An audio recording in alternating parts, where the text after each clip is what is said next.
रूस के खिलाफ इंटरनेशनल क्रिमिनल कोर्ट में, यूक्रेन हेग के इंटरनेशनल क्रिमिनल कोर्ट में रूस के खिलाफ सुनवाई होगी। बड़ी खबर, 7 से 8 मार्च को होगी इंटरनेशनल क्रिमिनल कोर्ट में सुनवाई। यूक्रेन ने रूस के खिलाफ की अपील। मैं सीधे चलूंगा जल साहब के पास। जल साहब,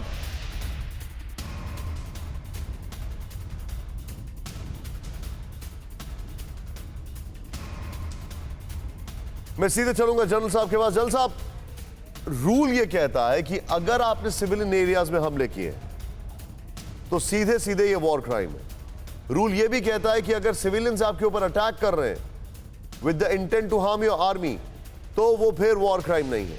लेकिन फिर रूल ये कहता है कि अगर सिविलियंस, बच्चे घर में आराम से बैठे हैं या कहीं बैठे हैं और उनके ऊपर आप हमले करते हैं तो फिर वॉर क्राइम है। यहां पर वॉर क्राइम है, लेकिन पनिश कौन करेगा?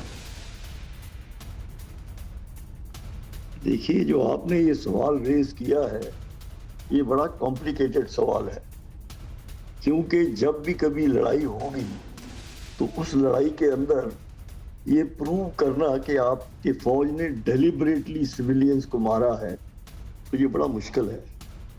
फौज जो है वो ये कह सकती है कि उन्होंने फायर किया था इनडायरेक्टली अपना रास्ता क्लियर करने के लिए, उसके अंदर कैजुअल्टीज हुई है।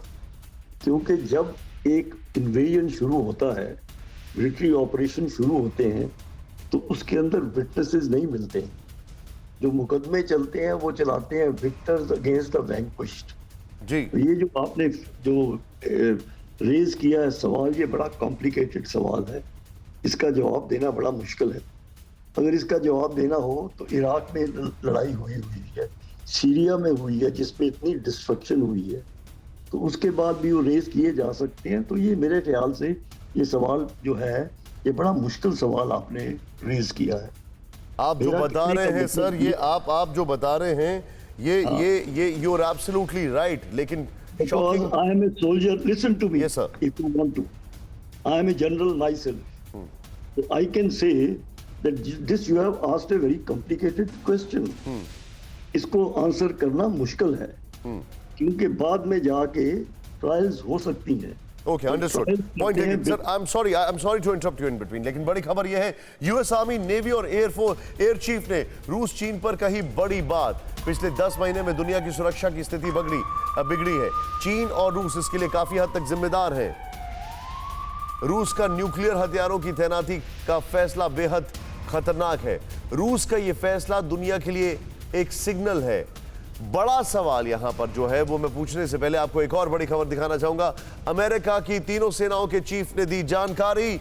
यूएस कांग्रेस को अमेरिका परमाणु हथियारों पर दी ब्रीफिंग। रूसी चुनौतियों के बीच अमेरिका की तैयारियों के बारे में बताया। रूस की परमाणु धमकी पर जवाबी कार्रवाई की जानकारी दी।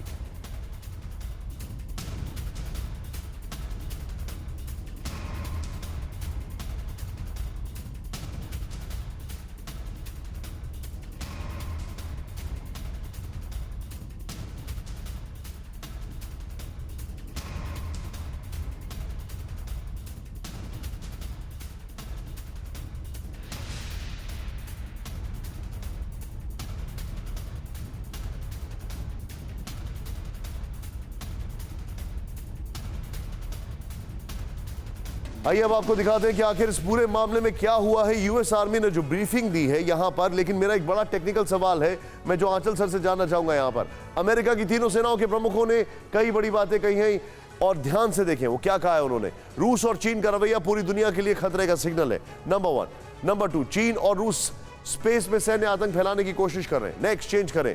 दोनों की सैन्य तैयारियां पूरी दुनिया के लिए खतरनाक है। नेक्स्ट, यूक्रेन में रूस का रवैया हैरत अंगेज तरीके से आक्रामक है। ओके, रूस ने यूक्रेन में सारे नियमों को ताक पर रख दिया है। नेक्स्ट, चीन का स्पेस वॉरफेयर का प्रदर्शन भी उतना ही गंभीर है।